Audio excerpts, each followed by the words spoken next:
Es de 23% en este momento y la pobreza extrema 5%, una de las más bajas de América Latina y el Caribe, no dicho por el embajador, he dicho por la CEPAL.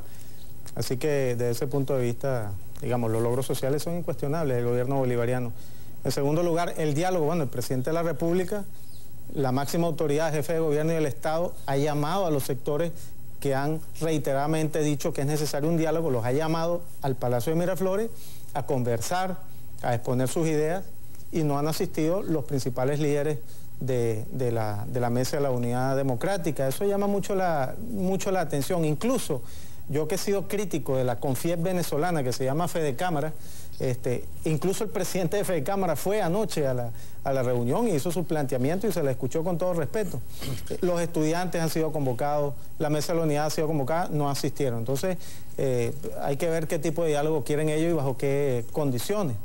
Y el tema de las milicias, aquí hay un error. Venezuela tiene una fuerza armada que tiene 4 componentes: la aviación, la armada, el ejército y la Guardia Nacional. Hay un quinto componente que son las milicias bolivarianas. Cuando usted habla de milicias, está utilizando erróneamente lo que en los medios se ha dicho de estos grupos armados que disparan a diestra y siniestra. Eso no son milicias bolivarianas. La milicia bolivariana es un componente de la Fuerza Armada Nacional.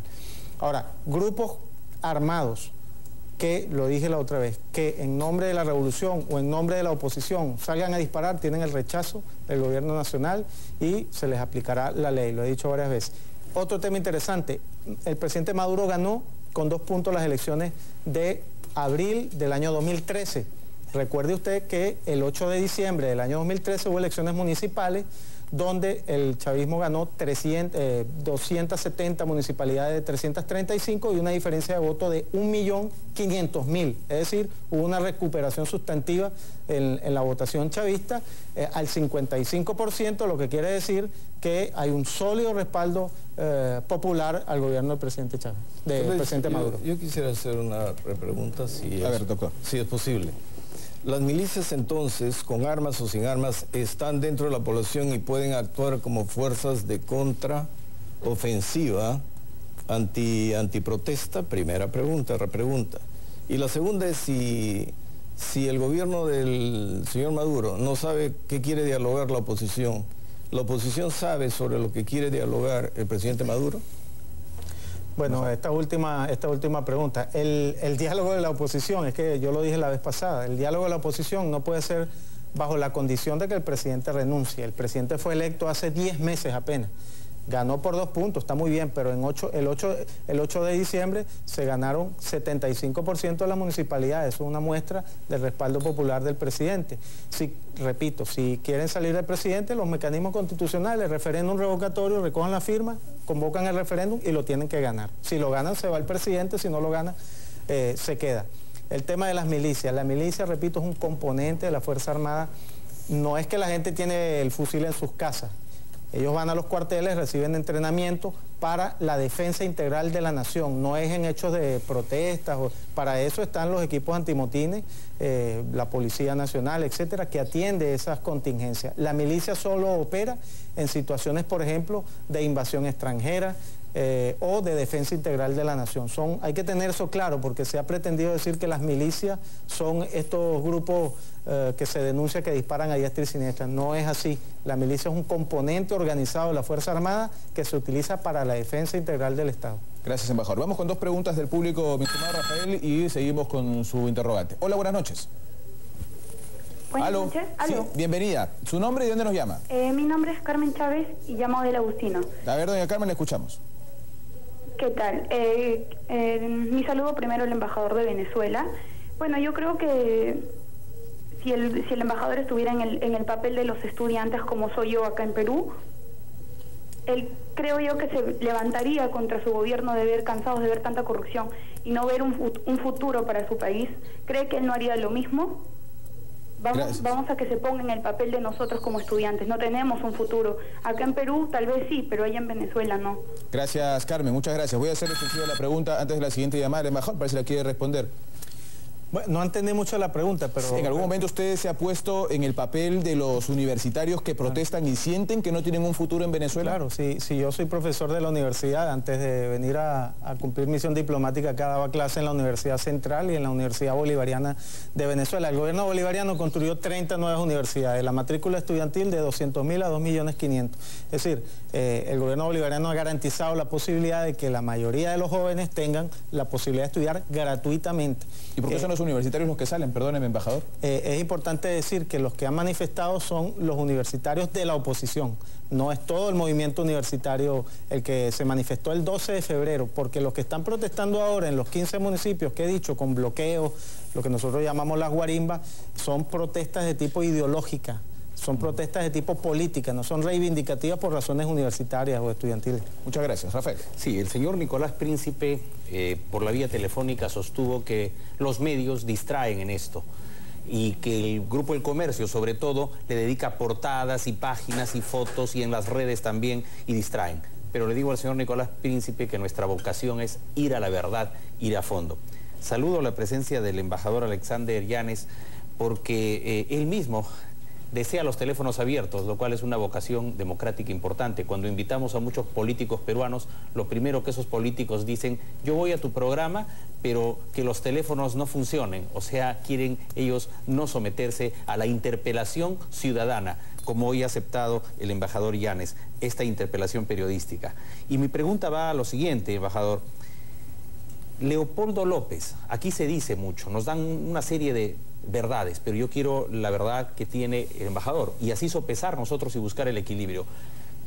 Vemos continuamente en las redes que dicen Leopoldo López está detenido en una mazmorra de 2 metros por 3 metros. ¿Es esto así cierto? Sobre el líder de Voluntad Popular. Y la otra, el general Ángel Vivas. ¿Cuál es la situación real del general Ángel Vivas? Sí, muchas gracias. Empiezo por la segunda pregunta. Estos que hacen bloqueos recibieron la instrucción del general Ángel Vivas de colocar una suerte de guayas o alambres entre 2 postes de una calle. ¿Qué ocurrió con esto? Un muchacho que trabaja en un supermercado iba de noche de regreso a su casa en su motocicleta y esta gente no retiró el alambre este que les estoy hablando y el muchacho se degolló, falleció. En otra ciudad, en Valencia, ocurrió lo mismo con otra persona. Este no falleció, pero recibió un corte en la garganta grave. Bueno, los organismos del Estado, los tribunales, el Ministerio Público ha pedido la captura de este señor porque él fue el que dio la orden de que se colocaran esas guayas. Es decir, como presunto, no decimos que es el culpable, presunto responsable por la muerte de este muchacho que falleció en estas condiciones. Ahora, la prensa dice que este muchacho que murió lo mató Nicolás Maduro. Hay que decir que de los 15 muertos que lamentablemente ha habido en Venezuela, 3 ocurrieron en el marco de la protesta el día 12 de febrero. El resto muertos en circunstancias de las guarimbas. Este muchacho de la moto, la Miss que murió con un disparo venido de las espaldas de ella, es decir, del grupo que venía manifestando, alguien le disparó por la espalda. Casualmente. Hay otro muchacho que falleció, que se cayó de una azotea y se dio un golpe en la cabeza y murió, también se le imputa como asesinato al gobierno nacional. Es decir, hay que tener cuidado, yo repito, una y mil veces, porque la mediática internacional tiene una campaña de propaganda contra el gobierno bolivariano desproporcionada. Se hablaba de genocidio. El 12 de febrero se hablaba de genocidio, había 3 muertos lamentables y ya se hablaba de genocidio. Es decir, hay que tener mucho cuidado con esto. Y mi segunda pregunta sobre el líder de Voluntad Popular, Leopoldo López, ¿está en una cárcel de 2x3? Leopoldo López está en una cárcel que se llama Ramo Verde, que es una cárcel militar. Es decir, allí yo alguna vez estuve, no preso, pero sí, porque hay un campo de softball y jugábamos allí. Allí hay condiciones particulares para los militares, ¿no? Esto es parte de la guerra de la propaganda, como el tema del fusil en el muchacho que fue violado. Todas las garantías las ha tenido Leopoldo López, no está siendo sometido a trato inhumano, eso es verificable por el Ministerio Público. La gente que lo ha ido a visitar ha pasado a visitarlo, es decir, las condiciones mínimas que debe tener una persona que está detenida por los hechos que a él se le imputan. La gente se comunica no solamente a través de la línea telefónica, sino también a través del correo. Y vamos a pedirle a Yanina que nos lea un mensaje, que nos envíe 1 o 2 mensajes, Yanina. Sí, el público ya está opinando sobre el tema. Karina Cifuentes nos dice: el presidente uruguayo ha manifestado su voluntad de mediar entre el gobierno y la oposición de Venezuela para propiciar un diálogo que conduzca a la paz, pero dijo que no participará si no lo llaman. ¿Aceptará el presidente Nicolás Maduro? Muy bien, hay una interrogante ahí, señor embajador. Yo creo que la pregunta sería si aceptará la oposición, porque los llamados a diálogo que ha hecho el gobierno nacional han sido bien conocidos y ellos no han aceptado. El planteamiento de ellos es que se discute este tema en la OEA. Por parte del presidente de Panamá. El presidente de Panamá parece que hizo una solicitud. La posición del gobierno de Venezuela es que eso debe ser tratado primeramente en la UNASUR. Y en la OEA, evidentemente, lo que debe hacerse es preguntarle a Venezuela si le gustaría o si está de acuerdo que eso se discutiera allá. No se hizo. No se hizo. ¿Por qué no le gustaría que la OEA participe? No, nosotros consideramos que, lo ha explicado el canciller, que el órgano por excelencia que debe atender esto es la UNASUR, porque ya ha demostrado su eficiencia en el caso boliviano, en el caso ecuatoriano, en el caso también de ¿Paraguay? De Paraguay. Ha habido eficiencia y rápido desenvolvimiento. Hay que preguntarse la eficiencia de la OEA en los golpes de Estado que han ocurrido históricamente, ¿no? Muchas gracias. Hay una llamada antes de irnos al corte. Hola, buenas noches. ¿Aló? Señor, ¿de dónde nos llama y cuál es su nombre? Buenas noches. Mi nombre es Eduardo Estéfano de Magdalena del Mar. Quería hacerle una pregunta al señor embajador de Venezuela.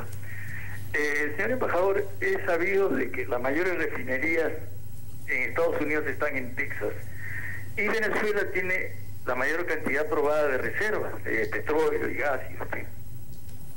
Luego vienen los árabes. Lo que quisiera saber, señor embajador, ¿es cierto que de los países árabes demora los tanqueros para llegar a estas refinerías estadounidenses más o aproximadamente 45 días, y de Venezuela para esas mismas refinerías demora solamente 5 días, que sería pues el fondo de todo este asunto que está sucediendo en Venezuela? Muchas gracias, señor embajador. A usted, don Eduardo. Les pido, señor embajador, que nos guardemos la respuesta para el momento que regresemos, porque tenemos que irnos a un corte. Regresamos con la respuesta del embajador y con su comunicación también. Ya venimos.